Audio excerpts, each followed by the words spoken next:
town business from the town manager, town attorney, and town staff in order to exchange ideas and opinions regarding these topics. And our first agenda tonight, we don't have any guests, staff. Okay, good.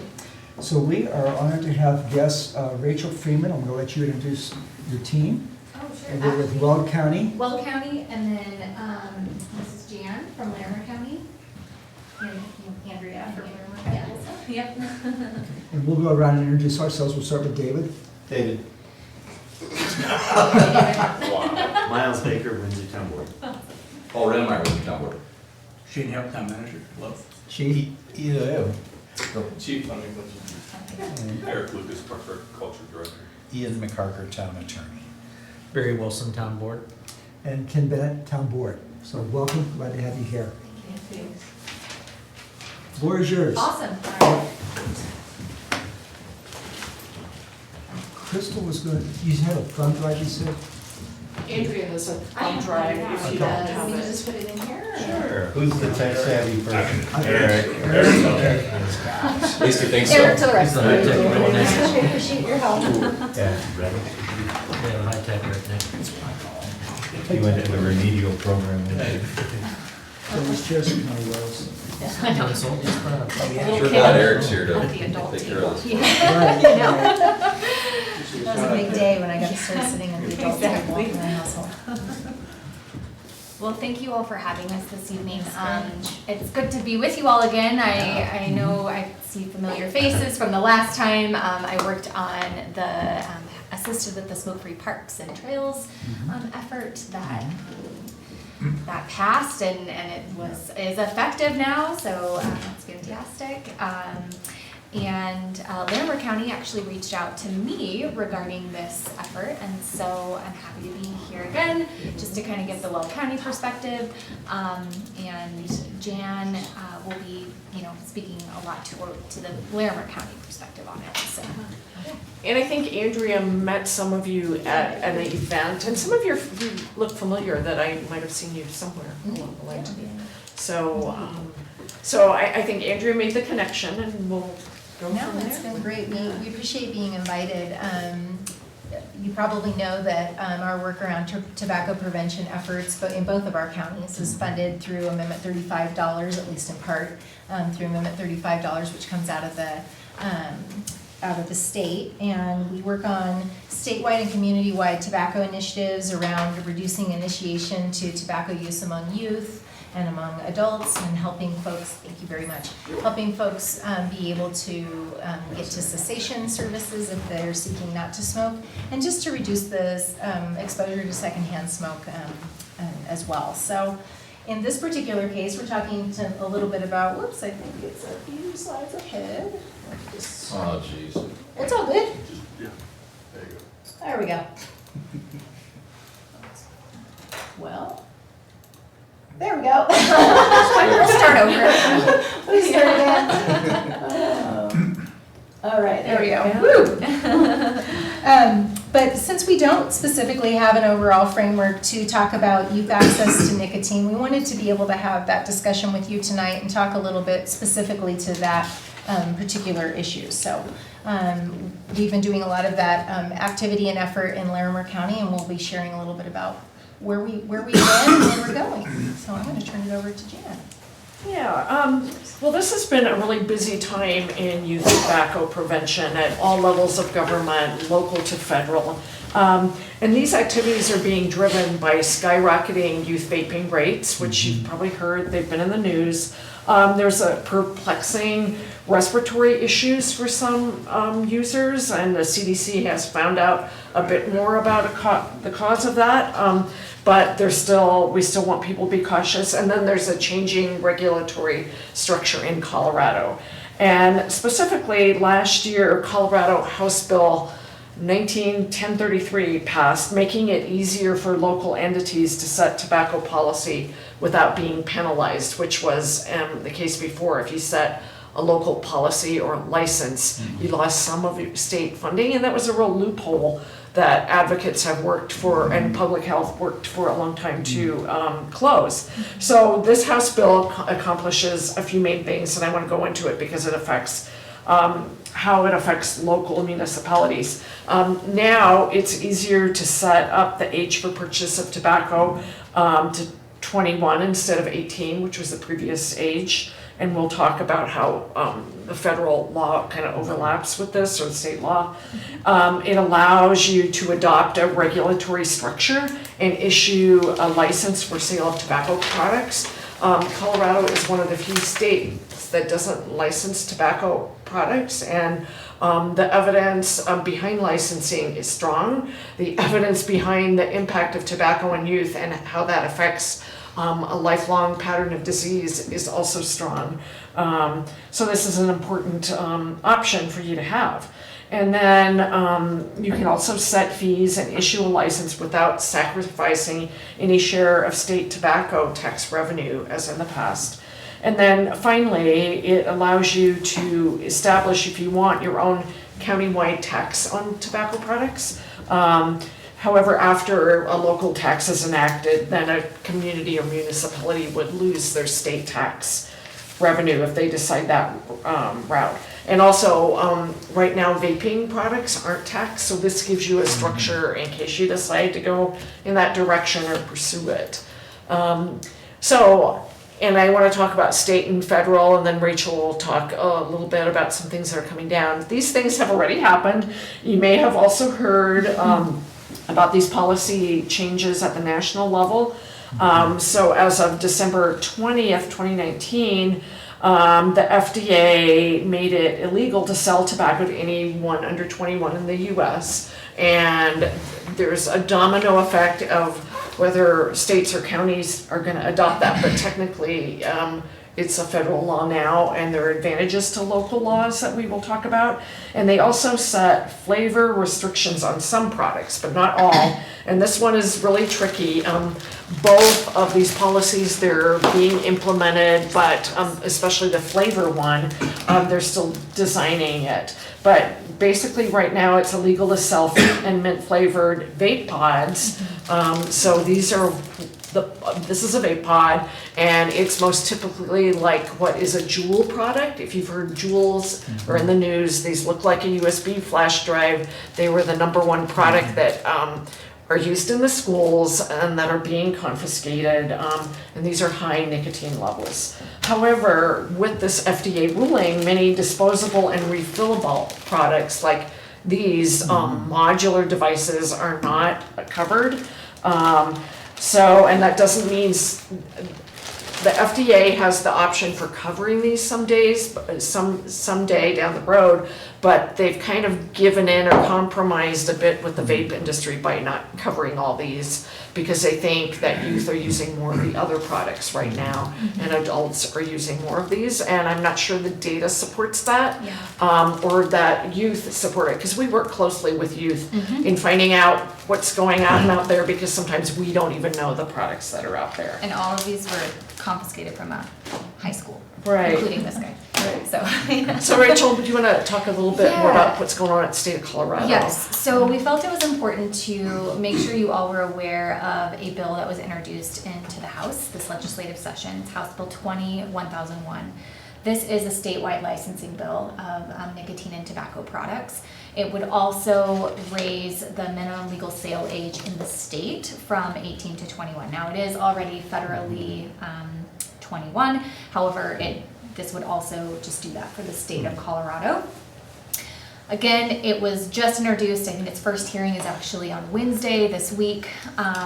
But this bill right now is fairly comprehensive. Not only does it have statewide licensing, it would increase the enforcement duties would fall to the Department of Revenue. It would increase the number of times a retailer would be visited. Typically, it's only one time a year is a retailer inspected, and that's a minor operative type inspection. This would increase it to at least 2 times with the Department of Revenue.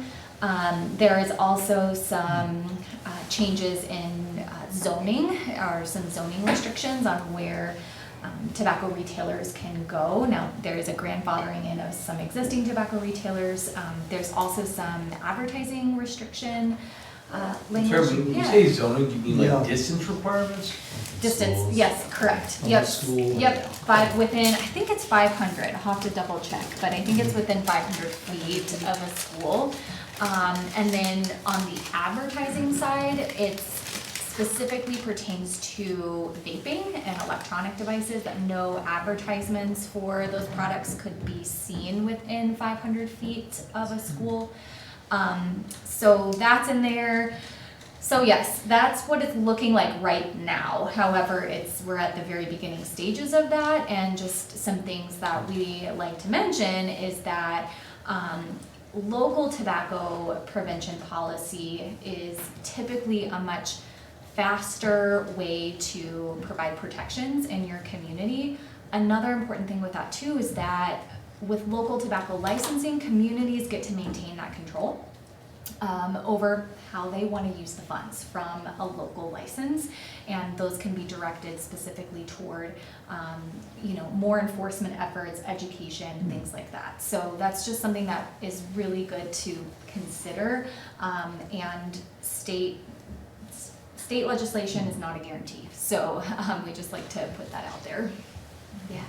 When, I guess both at the national level and your first bullet and then the state, is tobacco really defined as typical, what we think cigarette, or does it include vaping that has nicotine? It does, yep, so it would be nicotine-related Any products. nicotine-based product? correct, yes. I mean, obviously, the enforcement issue, if it's only a federal law, the state Yep, chief can't, he's not gonna enforce federal law, so yep, your enforcement mechanism is stronger if you have state and local. correct, yep, for sure. So, any other questions on the state law? Is there a state law already about vaping in buildings and restaurants and stuff like that? Yes. Last year, it was a very good thing that the Colorado Clean Indoor Air Act was expanded to including vaping. So without that, people could have been vaping at this meeting unless Windsor would have set their local policy, which many communities were setting their own policy. I know in Larimer County, Fort Collins had set a policy. Yep. Loveland Yep. strengthened theirs a little, but it didn't include everything. So Timnath did. So yeah, when there are a certain number of local communities setting smoke-free policies or any tobacco policies, then the state is more likely to set a law. But yeah, that's included right now. And we also have the tobacco-free schools law, which doesn't allow any sort of tobacco or nicotine use in schools, but we know that kids are doing it. And it's been a real challenge for school resource officers and teachers and other kids that don't want to be around secondhand vape. That's great. What are the penalties at high schools, let's say, or middle schools? I know middle schoolers are guilty of this too. I think most schools prohibit it completely. Are the penalties strong enough to discourage it, or does that not matter?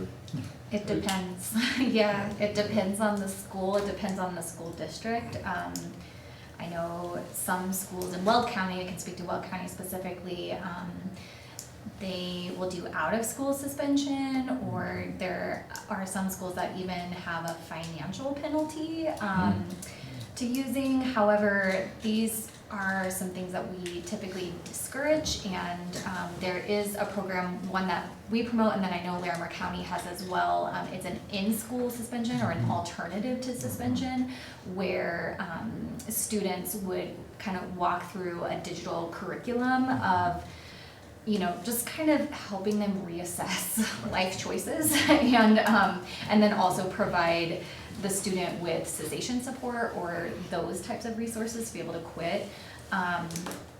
But that's typically what we see in Weld County. It just kind of varies, and there's sometimes not a lot of disincentive for. I've even heard some school resource officers, they've straight up told me, like, we allow them to smoke right here because at least I know where they're at. Right. And so that's also a big challenge for us, is that continues to normalize the behavior in a place where you're policy-wise, you're not supposed to have that happen at all. So definitely a big challenge. Yeah.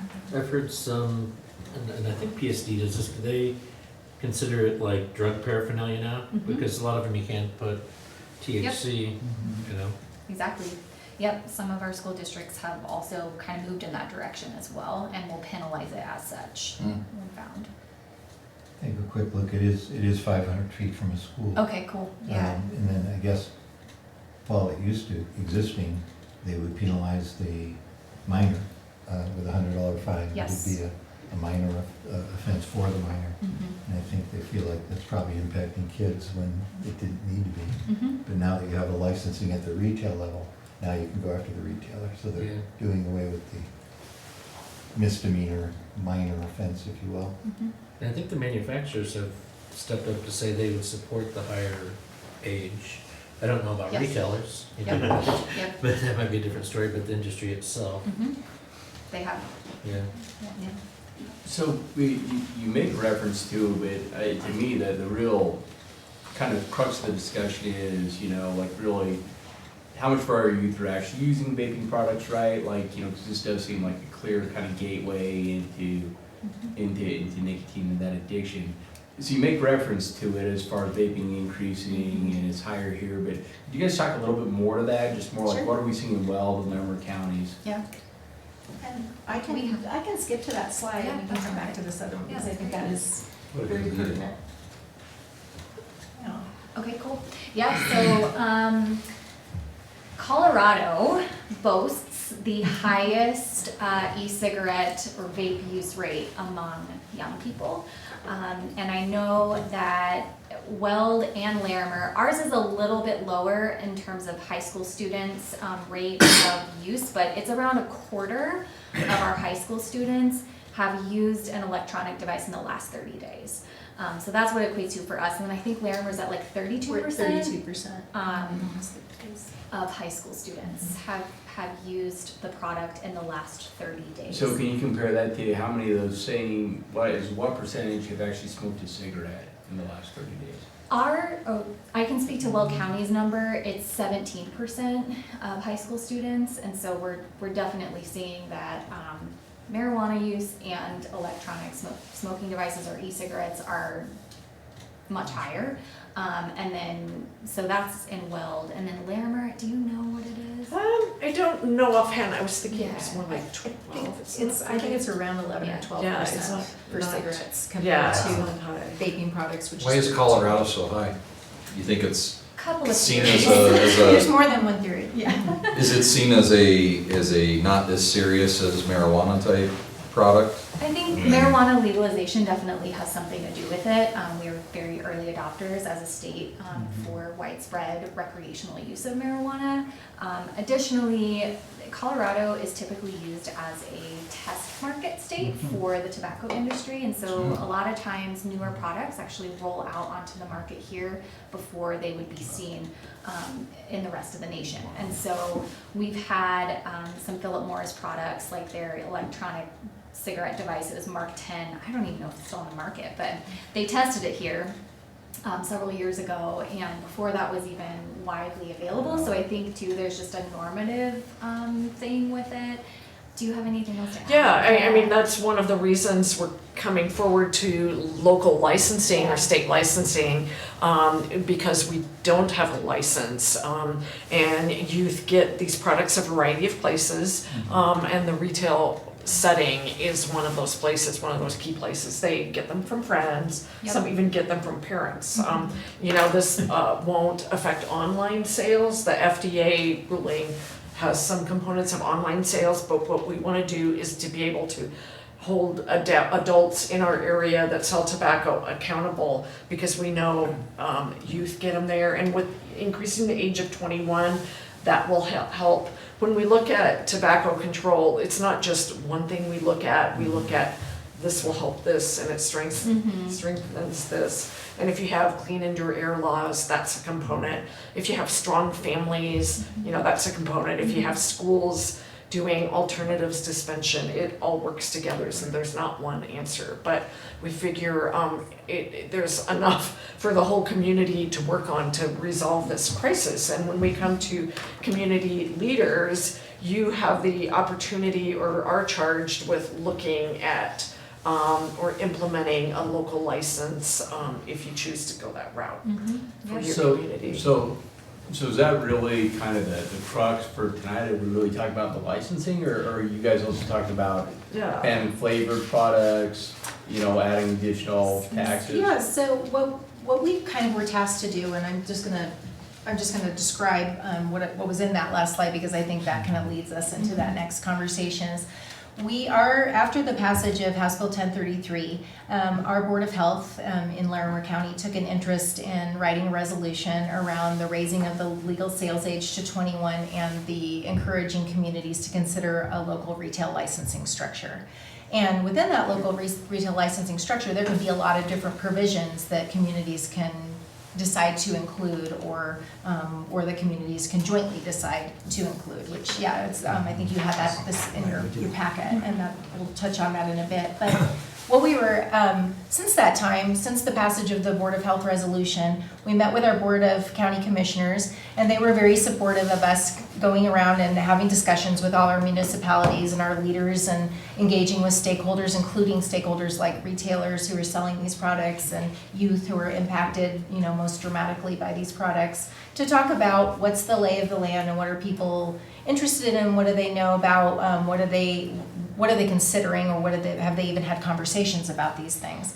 And they wanted us to spend 2 or 3 months going out and having these conversations. That's why we're really appreciative to be invited tonight to be able to come to your work session. And we also have held some municipal stakeholder meetings, one that you were at, for example. And just very recently, on January 30th in Loveland, we had one with residents, including some retailers and youth and school professionals. We have some additional stakeholder meetings that we want to do to make sure that we get to talk to everybody. And then at that point, we plan to put everything together in a summary summary of some sort, and present it to our Board of Commissioners and share it with our relevant stakeholders to talk about, this is what we heard and this is what people are considering. One of the things that has been, seems to be somewhat popular with a lot of the folks that we've been talking with, is doing something on a county-wide basis. We're having a retail licensing framework that's county-wide. Now, with a community like Windsor, where you're split between 2 counties, that's why we invited Rachel to join us, that takes some special consideration, and it takes some entering into some agreements that would need to be formalized if that was going to be something that was done at the county level. But that's kind of where we are at this point. And yeah, we wanted to discuss with you, since 21 has already happened, and really is probably going to formally just need to be rolled out in Colorado. The retail licensing framework is kind of the next most logical place that we might be able to have some commonality together. Your slide talks about recent activities in Larimer. Yeah. And it looks like the commissioners are kind of chatting about this, but focusing toward municipalities, not so much as a county ordinance. So, I'm curious what's going on in Weld. yeah. I'll speak to Larimer, and then I'll let you speak to what's happening in Weld. Yep. When we first had the conversation, it was kind of, so here's what we're seeing, and they said, why don't you go out and find out what people think we should do?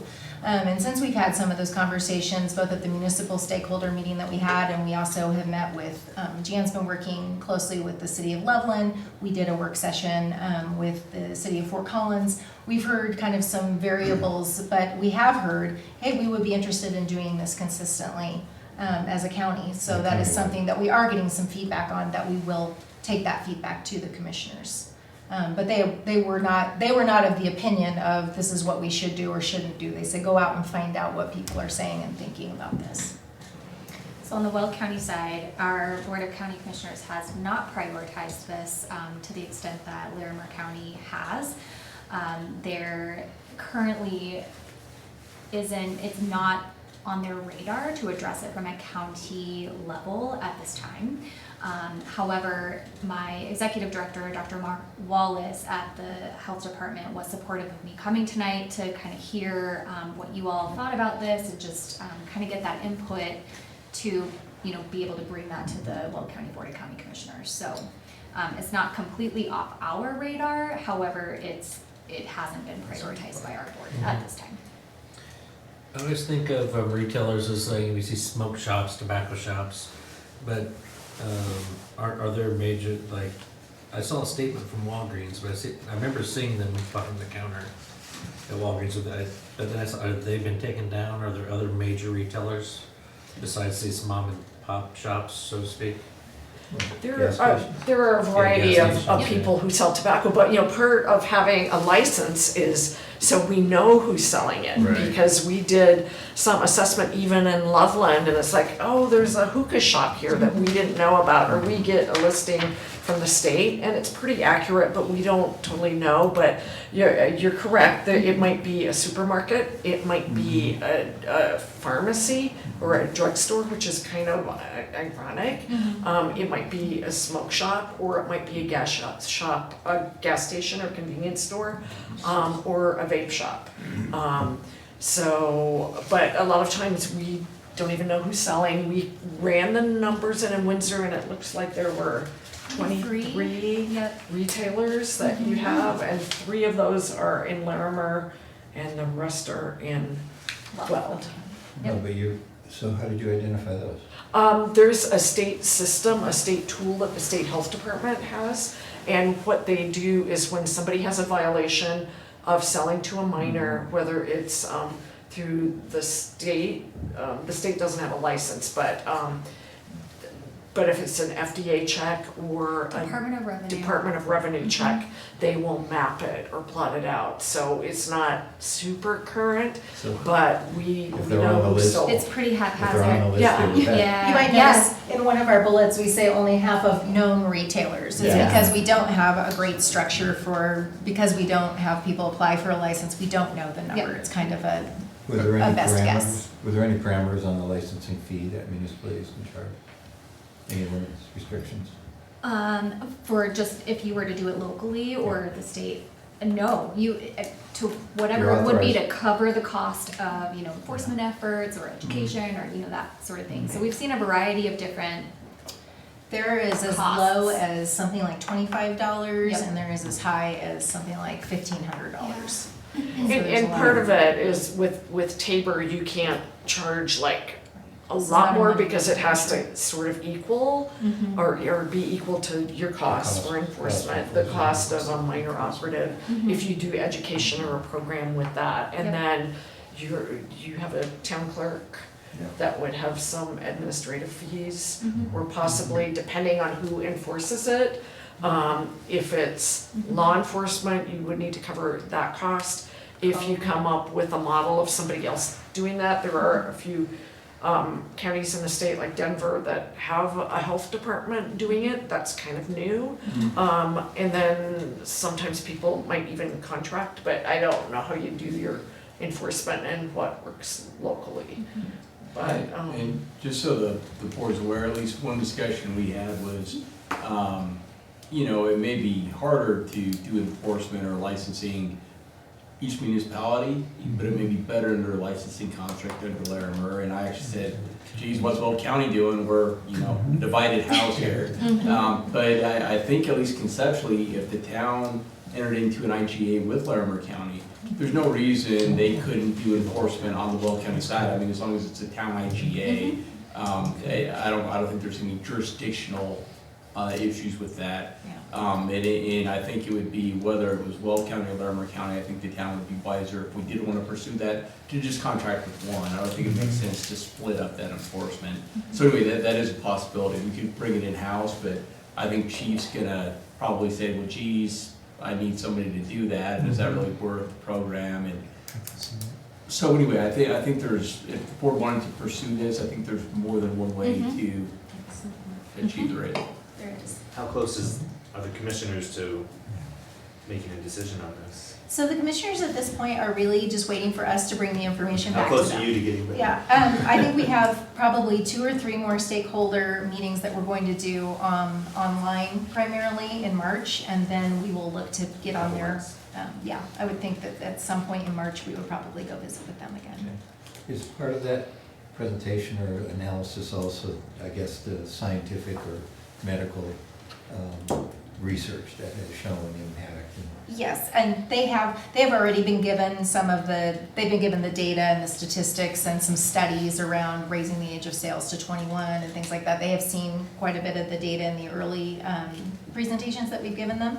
But in this summary, we also have been, in our most recent stakeholder meeting, when we discussed the retail licensing, we had folks get educated. The folks went around to different stations and got education on provisions that could be included. And then they could also indicate, yes, I would be supportive of something like this. No, I'm not sure, I'm not sure about this. So we can also get a gauge on where we need more education and what we're hearing from stakeholders around these particular provisions that could be included in a retail license framework. So I've got, and this may not be the right question for you, but you mentioned earlier that vaping products don't have tax. I think what you're saying is that it applies to sales tax, but there's no additional tobacco tax levied on there. Is that correct? Yes, that's correct. And so this is maybe one for one of the Lumber County's 75 attorneys you have on staff. So, but if I don't we, know if that's true, but. is it possible to increase the tax on just that and not the rest of tobacco products and not be subject to kind of forfeiture of our state taxes? Do you know? 'Cause I know right now the state's pretty, saying we share the tobacco tax with you, and if you levy your own, knock yourself out, but we're gonna keep your tobacco tax. Well, I think her slide earlier suggested that you could charge a fee for licensing Right. without impacting the Well, state. and that's But if you correct. charge a tax, I suspect there's a dollar offset. Right, well, and I think is you just lose the whole thing, but I don't know if vaping doesn't really, if they're not part of that pot, I wonder if we could, 'cause again, if we're really trying to address youth, and I know for me, I was broke, I mean, I'm still kind of broke, but back then I was really broke. And so if the whole idea is to increase, decrease the amount of youth using, I just wonder if we could just specifically levy an additional fee or tax or something on vaping products, not jeopardize a regular tobacco tax. So again, that's probably a legal question, right? Yeah, sorry about that. I'm writing that down and I can take that to And, our county attorney. If you decide to do a tax or price increase, we have a local kind of expert that lives on Loveland. In Loveland, she works regionally on these issues. And that would be a ballot issue for you if you levied a tax and how much. And there are several communities in Colorado that have done that. And the ones that proposed it last election cycle, I think all of them won. I believe so. And Yeah, it's- like 8 and they all. So our observation is it's easier to pass a local Right. tax than a statewide tax because the tobacco industry's put a lot of money lobbying against a statewide tax, so. And I know like the city of Aspen, I think has really been a leader in this Right. conversation, and Right. Yep, I was they're- talking to their city manager a few Yeah. days ago, and she was just talking about the results, and Cool. they've added a huge tax, I mean, I Mhm. think effectively 40-50% on the price, Yep. and, Yeah. you know, so they're, Mhm. and too, a lot of, because they've set a regulatory framework, a lot of the retailers kind of stopped selling it, they just thought it wasn't worth it, so Yep. there's very few places in Aspen that you can buy it, and Mhm. where they are, I don't think with them a lot of product. Right. Your earlier slide references counties and municipalities being able to set fees for licensing. And this bullet point on taxing just says that counties, I guess, are enabled to issue the countywide tax. Counties or cities? Yeah, I believe that's That- just, I that'd be- believe municipalities just didn't get added. Yeah, it'd be Yeah. subject to Tabor, Yeah, any I taxes mean, Tabor. I get that, but, Yeah. okay. And you have a couple of examples, you ask about the research, and that's part of how public health can help, is we look at the best practices, and maybe could move to Sure. the umbrella. So all of these items under the umbrella are, have evidence behind them, some are stronger than others. And what we did, like in Loveland, is we kind of did a summary of some of the key sources. And that's what we look at, because we look at population-based research, not just one study, but when they look at all these studies, it's like, is this worth doing? And raising the age to 21 was one of the highest ones, and I think that's why it's gotten so much attention. A couple of these have less evidence, but it's still there, and we might consider them a promising practice. Like the flavor restrictions is one example of a summary you have. This is growing evidence behind this. This one, that our youth really think that this is important, but vape shops, this would affect them a lot, so they don't like this component. They actually support licensing and some of the other components, so we've had some really interesting community discussions. And law enforcement might have some of their own opinion on which of these are important too, because a couple of these, like evidence density restriction, might not be so much a law enforcement as a zoning enforcement. Right. So it kind of depends on where they land. But do you have any other questions on this umbrella? Because there are other things you can put under this umbrella. The license is kind of the framework. And then you can make it as strong as your local jurisdiction wants. I mean, from a public health perspective, we encourage strong policies, but that's up to you as to what meets your needs. If you decide to go in this direction, or if you decide that you just want at this point to give some commissioner feedback to us or health department feedback, we can take that back. Yeah. So. I think we would all be very interested in hearing your feedback on these things so that we can share, a perspective that is comprehensive.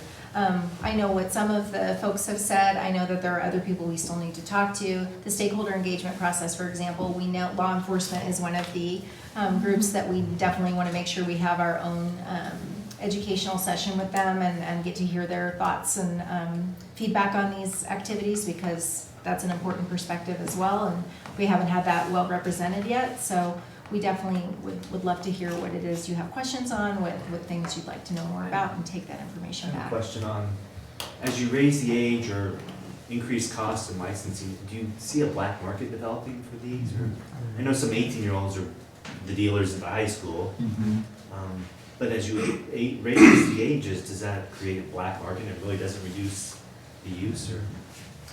Our summary is based on American Academy of Pediatrics and some of the data that they gathered, and they're such a reliable source, and there hasn't been evidence of a black market. There's probably some, but I think in the research that we look at, it's still an evidence-based practice that they're recommending.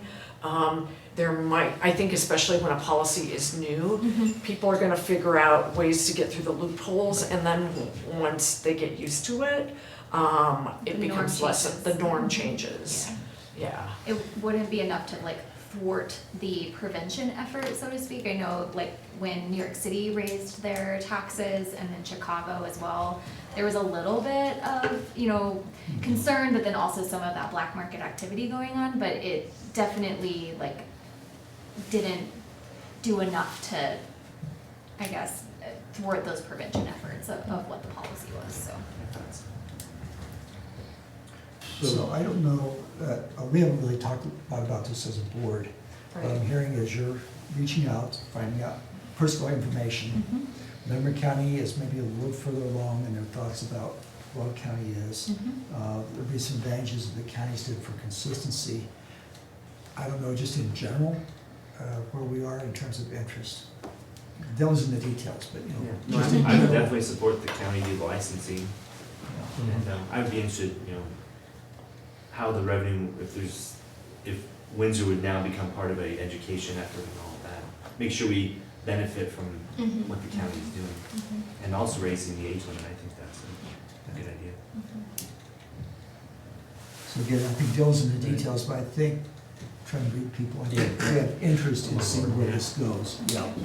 Yeah, because one thing I think, is the education piece, I'm not an expert by any means, but I talk to people, even in my own family, and say, well, Joel, and that stuff's okay, it's that other stuff that's unregulated and has dangerous stuff in it. And I'm like, Yeah. no, none of it's regulated. And so I think, but I'm definitely on board for anything we can do to And it sounds like there's some success stories of other people that have done this, Yeah. where it has helped in their communities, so I think that helps as well. So your next steps are to report back to the Larimer County Commissioners. And Laurel County.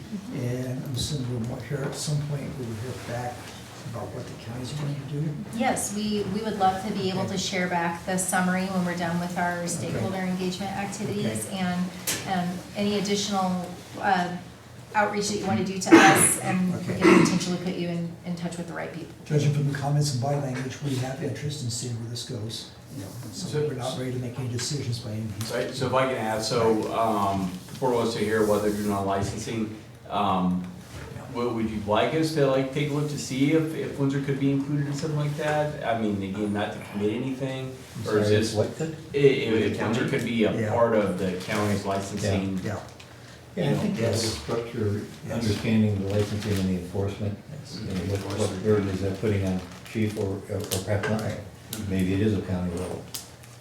So, Yeah, so there's that, and then is there anything else in here that you want staff to do research on, just for Windsor specifically? Or would you like to just kind of see what happens with the county deal and where the folks are going? I'm gonna probably try to find a little more medical research on the impacts. And we'd be happy to I'd be provide interested that. in knowing, I think I heard, what flexibility we have with either taxes or fees. Yes, I was. Right, so What those can be used for. Right, that would be not the big used for, that'd be, Yeah, it would Yeah. be good to know, I'd like to hear back just on if we can kind of tease out a little bit, because I think that would be a good conversation to have. Right. Would you want to have that conversation, would you want me to reach out to our county attorney to If have that you conversation? could, I know you have somebody who's working on it, Yes. so I just think it's, Right. you know, Yeah. if you could, Mhm.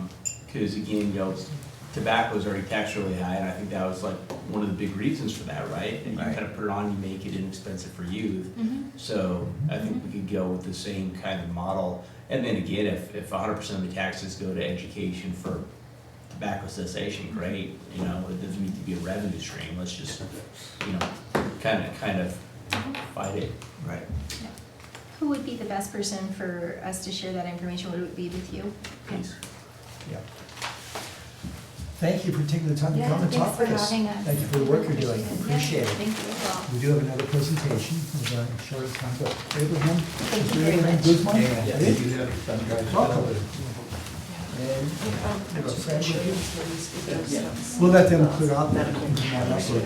and if you, Yeah. jam on the CDC surgeon office. Kevin.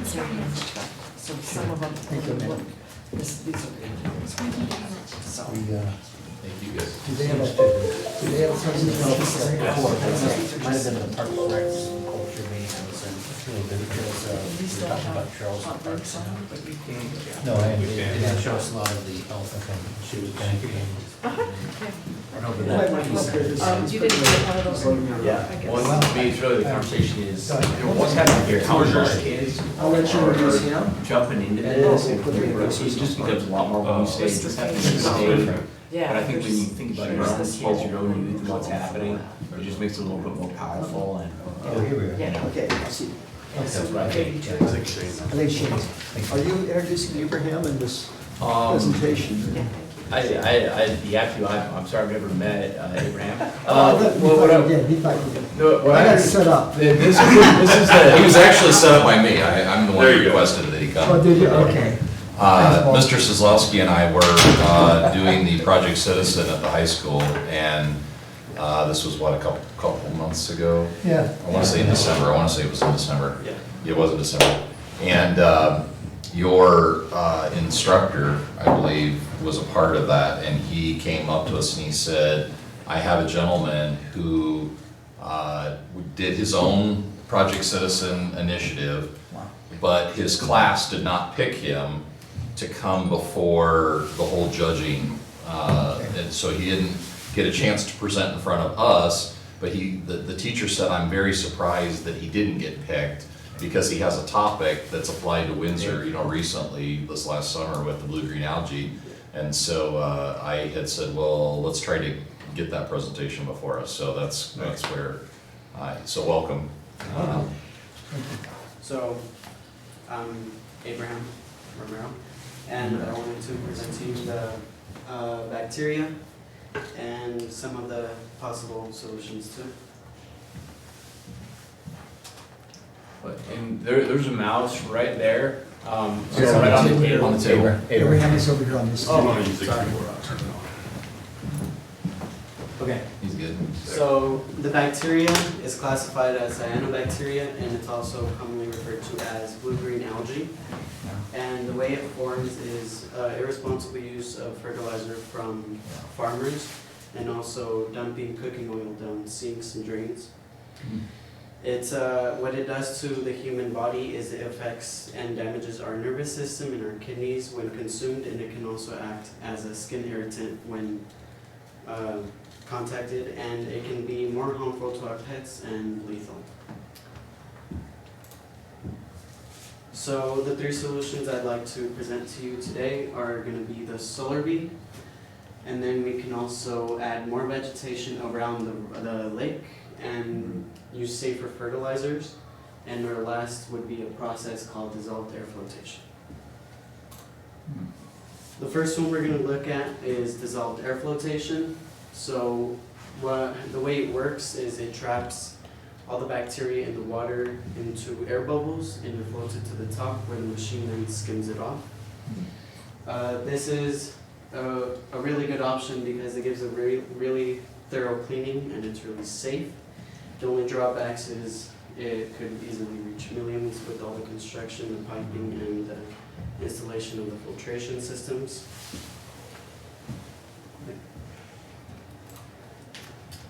So the next one would be the planting of more vegetation and safer fertilizers. The vegetation around the lake could be used for natural filtration systems, and the fertilizer would attack the root of the problem, which would prevent future outbreaks of blue-green algae. The only drawbacks to this plan would be the farming difficulty. Farmers would be reluctant to change their fertilizer because of risk to their crops. And it would make the lake less accessible to fishermen and other recreational activities. Our final solution would be the solar bee, which is a solar powered device that circulates the water in the lake. We won't have to worry about any charging or batteries because it's solar powered, and it comes with a 2-year warranty that covers all the cleaning and the maintenance and any issues we have with the device. It doesn't close up the lake, which is great because we can have all fishing, boating, swimming going on while it's working. And that's because it doesn't throw the water around, it doesn't splash it, it just smoothly jets it across the surface. And it's easy maintenance. The only drawbacks would be that for Windsor Lake, which is approximately 170 acres, we would need 6 units, and that would total up to $270,000. And the way that it works is it disrupts the water so the bacteria can grow, and there's no saying that it can't affect other bacteria as well. I chose the Solar Bee as the best option because of its solar power and its warranty that it comes with, and it's the easiest to set up and disassemble. For the figures I found that each unit can cover up to 30 acres and is $45,000. For the 6 units, it's $270, and each comes with a 2-year warranty that covers all the maintenance, cleaning, and any issues we have with it. After that, we would pay $16,000 a year for all of the devices, all 6. But the great thing about that is most of the maintenance is all cleaning, so we could do that ourselves and save that $1,600. Some examples of the solar bee put to use can be found in Palmdale, California, and Inglewood, Colorado. In Palmdale, they were wasting hundreds of thousands of dollars on 2,000 to 3,000 pounds of copper sulfate to mitigate the blooms, and they found that caused more damage than good to the lake. And after the solar bee was placed, they found that the water temperature stabilized, and the water also cleared up, so they found more visitation from fishermen and other people. They also only experienced 3 filter clogging leaks out of the entire year, which before they would find themselves having to unclog it almost every single week. And in Inglewood, they were experiencing very heavy sediment in the lake, and they were faced with 2 options: either drain the lake and remove all of the sediment, or they could repurpose this unit right here to remove all that sediment. They chose the solar beam, and they found that it reduced the sediment by 75% while also putting out the green garage. Thank you. Can you explain really quick how it actually works? How does the solar bee actually do what it's doing? Yeah, so I think I had a picture of it. There you go. So right here, this is the device right here, and when you place it in the water, the only thing that sticks out would be the solar panels up at top. And the way it works is it sucks the water, the stagnant water from the bottom up to the top, and then it pushes it out, and it just creates circulation. So is it filtrating it? Is that like a big filter? The big Yeah, black? there's options for that too. In water literate leaders, we saw some of them we toured the Loveland water plant, and they have the reservoir feeding them, and they had solar bees. They were very proud of them. I know they actually, and I did it. They said when you leave, go out this way, so you can see them when you drive by. Do these roam around the lake, or are they stationary? They're stationary. So you'd anchor them down somehow to... Yeah. Eric, how did we solve our blue-green algae problem? How did we resolve that? Is it a chemical? Is it a... No, we let nature take its course. We did ask boaters if they were willing to go turn the water over more frequently by using their boats. They could do that. We didn't have a lot of people volunteer to do that, so it was basically let nature take its course. Wait it out type of It thing? took us 10 days.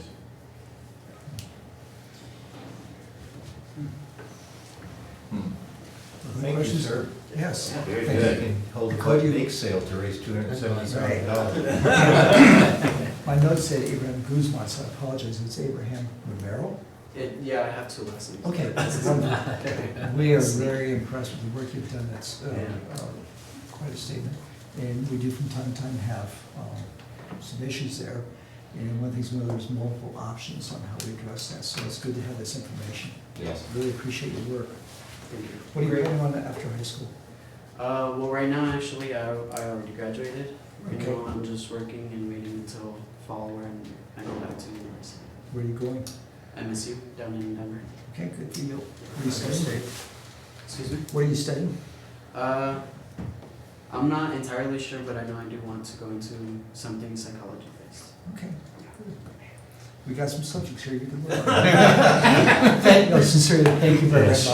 Appreciate it. Great presentation. Thank you. Yes, thank you. I thought that'd be like a 2 important things on the calendar. One, next Monday, there is no meeting, it's President's Day. And this Wednesday, is it 5:30? You meet with the DDA regarding, Yeah, so yeah, it'll be 5:30 upstairs for the DDA. We'll do, and Eric, see if we can get that email. I like that. Sure. I can save it right here on the screen. Yeah, please do. We're good. Thanks. Thank you. So DDA 5:30, probably to 7:30 will be on the 3rd floor. We will be providing a dinner. It'll be 2 concurrent executive sessions with the DDA board. And so that's Wednesday, and then the 12th. Good night. Thank you. Thank you. Next Monday is canceled. I also want to highlight just a few things coming up, because the board is, sending stuff our way, and we're trying to, honestly, and I had lunch with Barry today, and we talked about, just really the obligation to try to get stuff in front of this board and try to let you guys wrap up the things we've been working on. So, the 24th, we have the transportation master plan. So hopefully that's gonna be the last work session before that's ready for prime time and adoption by the board. On the 2nd, we'll have the Parks and Recs and Cultural Strategic Plan. We're also coming back with the oil and gas location requirements, so the county board discussed that as far as siting and zoning and stuff. And so that's coming back for your discussion. On the 9th, we're gonna do a NISP wetland mitigation. We're also bringing in the recreational vehicle parking discussion. board said, hey, look, we wanna talk about that again, so that's on there. And so anyway, we're just trying to fill in, and then, you know, obviously DDA, meeting is a part of that. The board's been really involved with Brinkman and the DDA. We're trying to get that wrapped up with this board. And then finally, the kind of, legends deal, the future legends, and trying to get what we can in front of this board so you understand the deal and what's going on. So anyway, we're busy until, April, and then, sir. The land use code and the citing of oil and gas, is that kind of one and the same? Is that what- No, there are two, and I'm sorry, I didn't say those. The land use code by itself is on March 16th. So we have the citing one, the oil and gas requirements is March 2nd. And then, March 16 is just. These are work sessions? They are. And again, these are work sessions with the intent of either the board saying, hey, look, we want more information, or geez, we're ready to put this in the ordinance and bring it to us. So we're just trying to tie these out to the extent that we can to give this board a chance to. Yeah. I think one of the things, and it wasn't even premeditated before we talked in our quarterly session today, was there's 2, 3, 4 things that this board has kind of heard from most of the stakeholders, and to push some of those decisions off to a new board, you'd almost be starting over, because we're gonna have, what, at least 3 new members? Definitely free. And so, that was kind of the thought. Yeah, but anyway, yeah, so these are on there. So again, this is just really, you know, again, staff just trying to get the stuff back in front of you, everybody in an orderly fashion. So, Good luck. yeah, thank you. Okay, we got a couple minutes. Thanks. Yeah, thank you guys. Okay. Certainly. Yeah.